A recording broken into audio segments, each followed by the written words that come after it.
So you did it. You finally got the shipper on the phone, the person who can make decisions about freight movement. Congratulations to you. You deserve a big pat on your back for enduring, for persevering, and getting through this first part of the process. But as you already know, you still have a whole lot of work to do. Now you have to connect with this shipper. You have to figure out how to get this shipper's attention and move this conversation to the next level. That's where I come in at. What I'm going to do for you today on this video is to help you to understand what you should be saying to the customer, give you a clear example of what I would say to the customer, and then I'm going to give you 3 points that you always want to make within a conversation to ensure you reach the goal, the objective of the sales call. So come on inside, sit back, relax, and let's get down into the business. So what does winning look like? What does success look like for you in making this call to your shipper? I think it's important that we start to get in our minds what is the overall objective of this call. When you have an objective of the call, then you can determine whether or not this objective, this goal was met. Because if the goal was met, great. But if it wasn't, now we have to determine why it wasn't and, of course, plan through that. Some of you want to get freight on your first call. That's the whole reason why you're calling, is to start working with shippers today.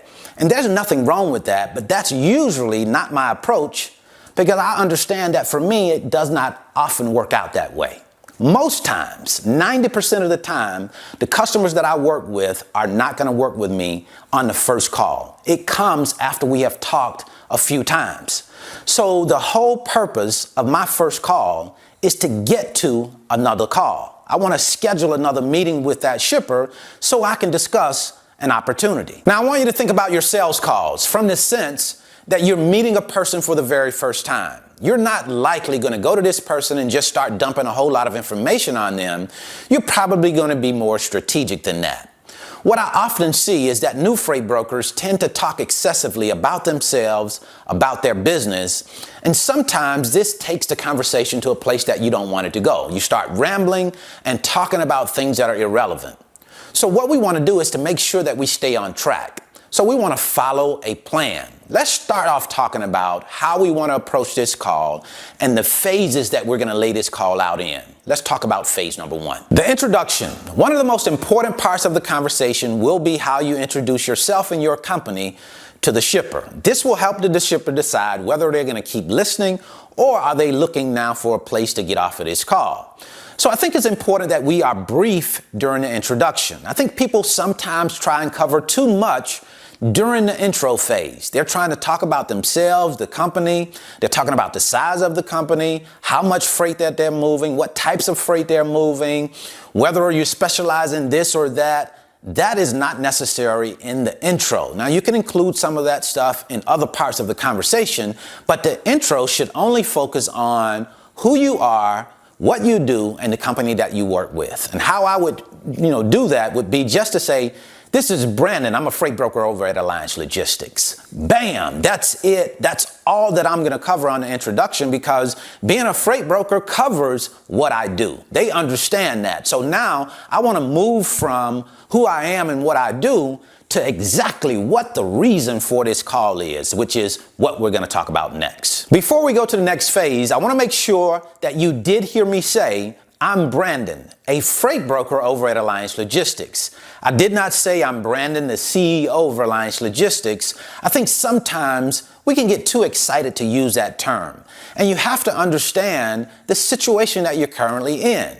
You want to represent yourself as a freight broker for the company that you work with. Because you have to think about it. C.H. Robinson's CEO is not calling the shipper to ask them to do business with him. So neither should you.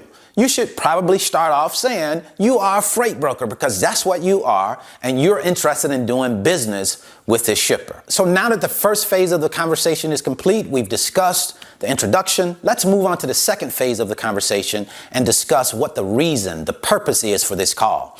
Now, in phase number 1, the introduction, we said we would start the call something like this. This is Brandon, a freight broker over at Alliance Logistics. The second phase will pick up with saying, I was calling you today to discuss an opportunity where you can leverage the relationship that you have with us and get direct access to our LTL carriers, the largest LTL carriers throughout the United States. I would also like to discuss the possibility of providing coverage for tender rejections, cancellations that you've had, and be able to cover those lanes at the last minute. Phase 1 and 2 have been covered, the introduction and the reason or the purpose of the call. Now let's move on to phase 3, the final phase of the sales call, and that is the request. Because no good sales call ends without you asking the shipper to take a specific action. We are asking the shipper to take this specific action, and this is the way that we're going to do it.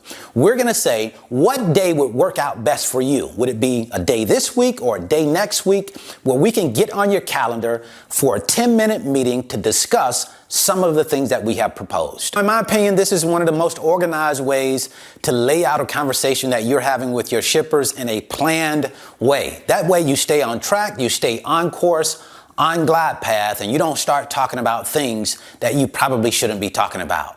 You want to talk about the things that highlight the service that you offer. You don't have to draw this out in the same way that I did. You can highlight some different things about your service because your services may differ from mine. You just want to make sure that you highlight what it is that you can do, and then try to get that shipper to talk to you again. To me, that's one of the most important parts, because sales come on the back of the first, the second, or the third meeting. That's what I wanted to share with you today. I certainly hope this information has been helpful. If you want to learn more about the freight brokerage business, I'll leave a free link in the description. It's my 5-video series, and I titled it How the Load Movement Process Works. It will give you a chance to come into the office with me, and you can watch as I move loads, talk to shippers and carriers to give you a better understanding of how this business works before you come into it. And then if you're interested in learning more about how we use load boards to go out and source our rates, to find our carriers, and to post our loads, I'll leave you a free video right here. So until the next time, I wish you the very best in your life and business. See you all the way at the top, because the bottom is much too crowded.